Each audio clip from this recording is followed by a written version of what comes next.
Last time you saw us on our narrowboat home in Lechalde, the furthest navigable point upstream on the River Thames.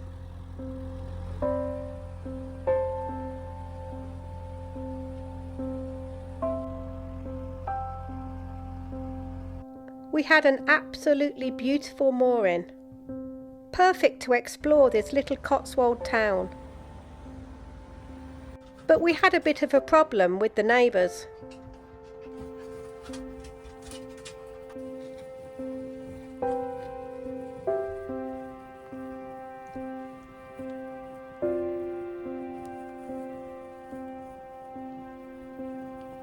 What's happening, Pete? Cow's nicked our fender. In these latest episodes, we're showing you our journey on the River Thames, from Oxford upstream to Lechalde, which is the furthest navigable point by narrowboat. In this episode, we're turning around to head back downstream, stopping at some new and some familiar spots on our return journey to Oxford, and then continuing downstream towards London, through some of the UK's most beautiful riverside towns and villages.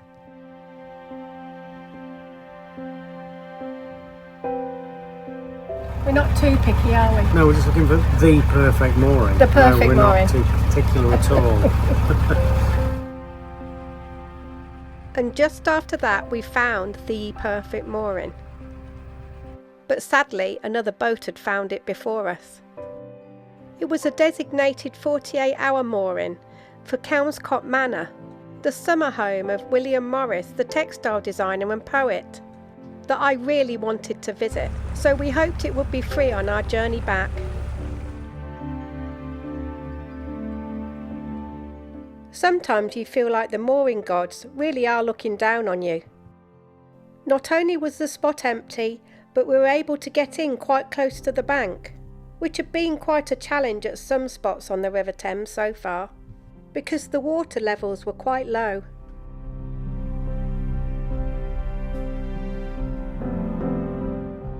Mooring up here on this stretch of the River Thames feels like you've found something a little bit special. Quiet, tucked away, and just a short walk across to Kelmscott Manor, a place once described as heaven on earth by William Morris, the famous textile designer and poet who spent long stretches of time here.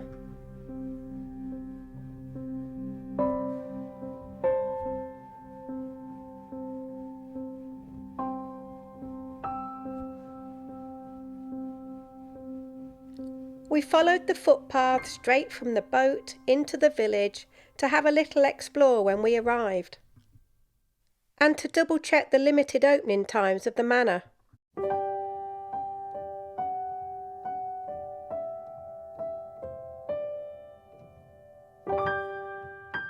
Kelmscott village itself is small, just a scattering of stone cottages and farm buildings. But its history stretches back centuries. The name itself is thought to come from Old English, meaning something like Signhelm's cottage, linking it back to Saxon times.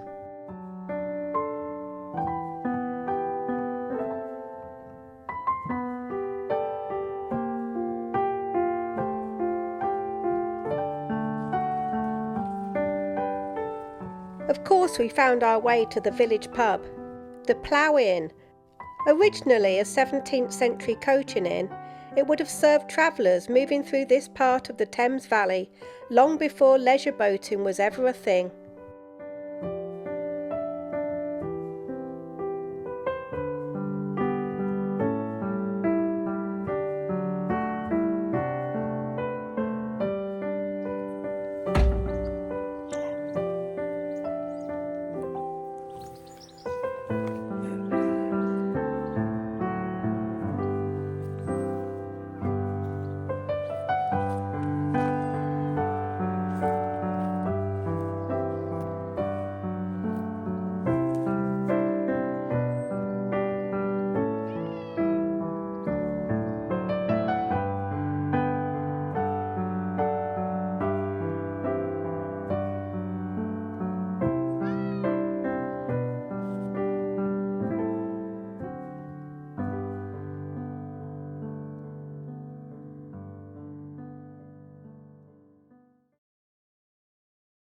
Thankfully, we'd timed our visit to Kelmscott to tie in with one of the days that the manor's open. It dates back to around 1570, built from local limestone, evolving over time rather than being designed in one go. It was always a working house, tied closely to the land around it, and that simplicity is exactly what drew William Morris here in 1871. Morris saw the old hall as really the heart of the Kelmscott house, used as the dining room, and featuring one of his most famous textile designs, the Strawberry Thief. And like the rest of the manor, very simply furnished. There's no videography allowed in the manor, just photos. So enjoy this montage set to Grieg's music, one of the most famous classical composers of this romantic era. You can imagine that William Morris would have enjoyed listening to the same music during his time in the manor.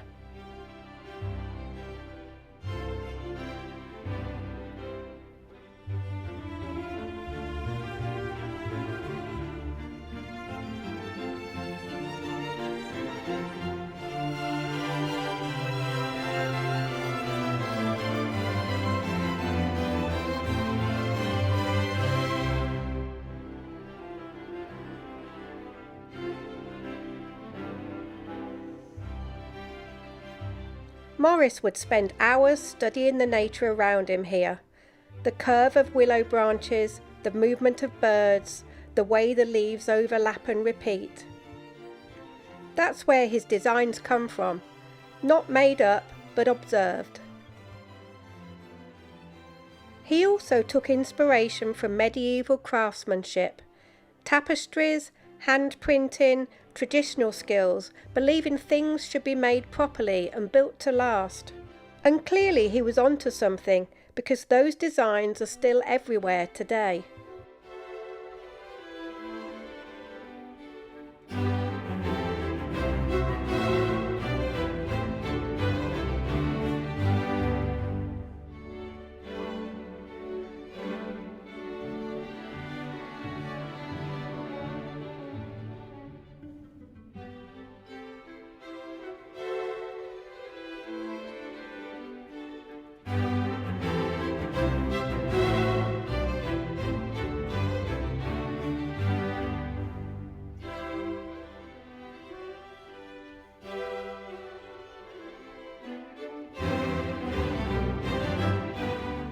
But he wasn't just about patterns. William Morris was also a writer and poet, fascinated by storytelling, nature and the idea of a simpler life. And being moored in Kelmscott, it's easy to see where that mindset came from.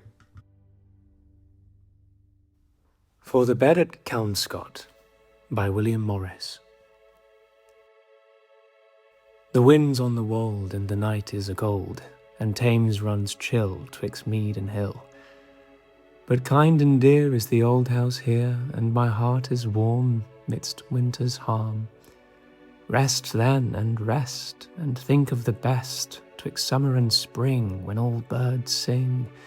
In the town of the tree, and ye and me, and scarce dare move, lest earth and its love should fade away ere the full of the day. I am old and have seen many things that have been, both grief and peace, and wane and increase. No tale I tell of ill or well, but this I say, night treadeth on day, and for worst or best, right good is rest.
Love the earth which you dwell upon, and the soil which nourishes you.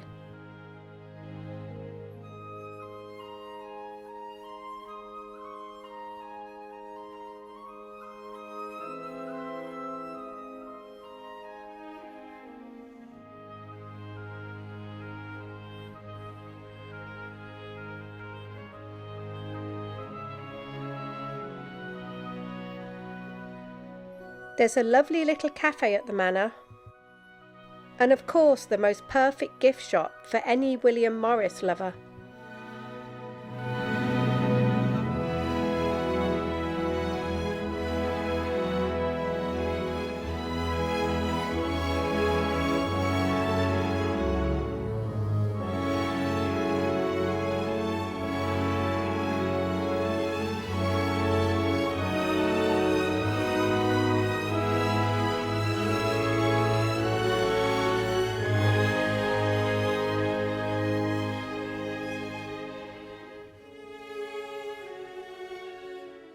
And all sorts of craft activities to enjoy too.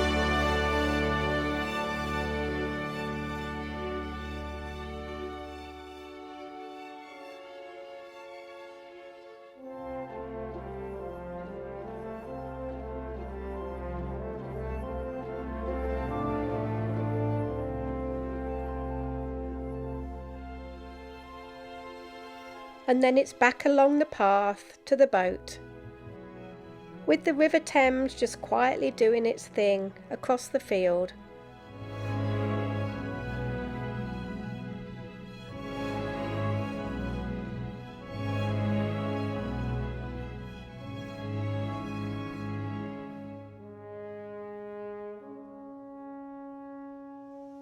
No crowds, no rush, just space, history, and a chance to properly slow down.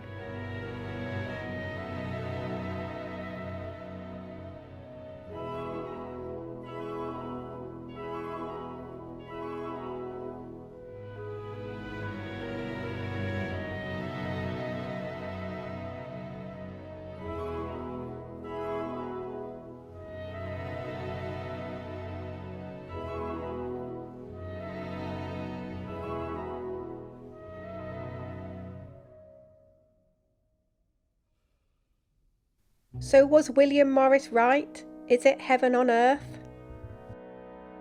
Maybe not in a dramatic way,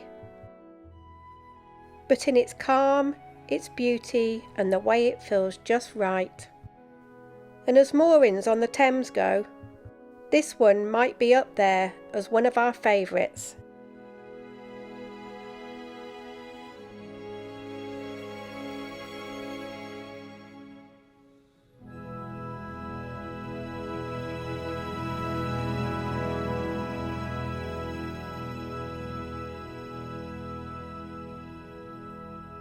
And after that little bit of heaven, we continued our journey back towards Oxford, stopping again at the services at the historic Swinford Toll Bridge.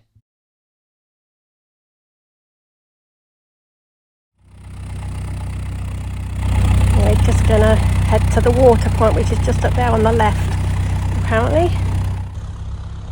Thanks for your help.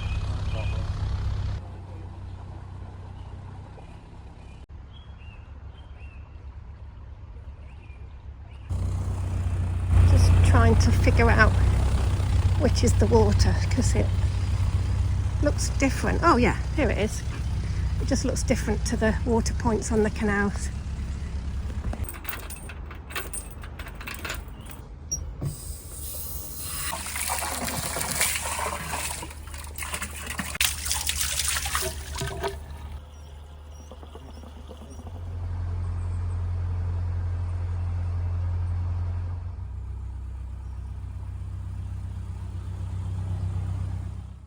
This time I wanted to see a little more of the toll bridge, so while Pete stayed with the dogs and filled up the water, I took a little stroll along the Thames path to explore and get a better view of the bridge. The Thames Path is one of England's most iconic long-distance walking routes, but it's a relatively modern creation, built on centuries of older riverbank history. It was opened as a national trail in 1996, 184 miles from the river's source in Thames Head to the Thames Barrier in London. The Swinford Toll Bridge is one of the most fascinating and slightly quirky crossings on the River Thames. Because it's not just historic, it's still very much alive today.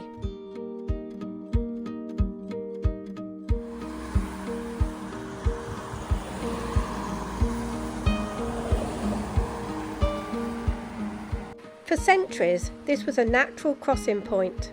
The name Swinford likely comes from swine ford, meaning a place where livestock were driven across the river. Over time, the ford gave way to a ferry, which was used for many years before the bridge existed. By the mid-18th century, the ferry was no longer practical for increasing traffic, and the bridge was commissioned by the Earl of Abingdon and opened in 1769. Built from local limestone in an elegant Georgian style with multiple arches. An Act of Parliament allowed the owner to charge tolls indefinitely, and it's still a working toll bridge with cars and vans paying a small toll of 5p. The cash-only tolls are still often collected by hand at a booth, giving it that old-world feel. However, CCTV monitoring is now used to enforce payment and prevent evasion when the toll booth is open. It's a Grade 2 listed structure and a scheduled monument, and the original toll house still stands and is in use largely unchanged.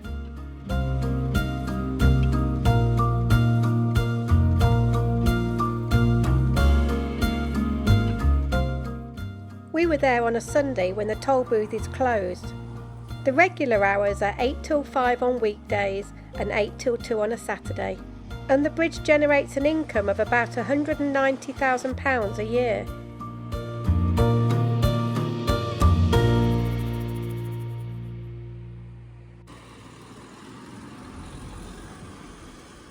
Once we'd filled up with water, it was time to move on again. To a familiar mooring that you may recognise from the start of our Thames journey, the beautiful King's Lock visitor moorings, where we stayed for our first night on the River Thames.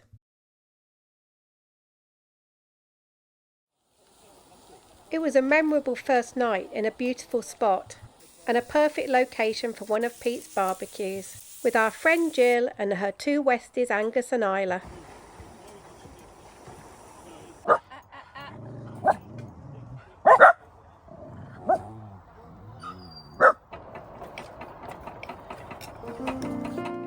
And it was so good to see that the same spot was free for our return journey.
Join us next time as we have a very early start to try and get in place for a very special delivery.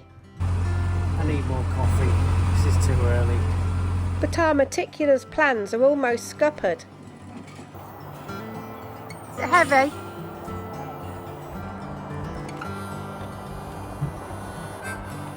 And we meet this gorgeous little Westie puppy, Jasper. So we've got a Jasper and a Hamish and a Poppy all together again. Haven't we, Pop? Got another Jasper.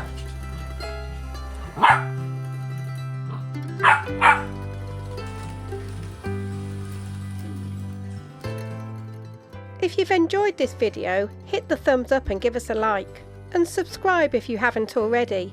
It's totally free and helps our channel grow. And YouTube has a new feature where you can hype a video. So if you hit hype, there's more chance that YouTube will recommend it to more viewers to enjoy. Thank you so much to all of our channel members for joining the One Day More crew. Click the button below or the link in the description to find out more. And thank you to everybody that supports our channel through YouTube Super Thanks, Buy Me a Coffee and PayPal. And as always, thank you to all of our viewers. Leave us a comment, we love to hear from you, and we promise to respond to everyone. When I stayed home, I need you on my fire. I want you to know that every time you're away, I long for you so much I can find my way. We got everything here, at least to stay alive, and the time that we share makes it all worthwhile. Got this place on our own. Do you feel that we got something strong? And I saw you walking the line, and the truth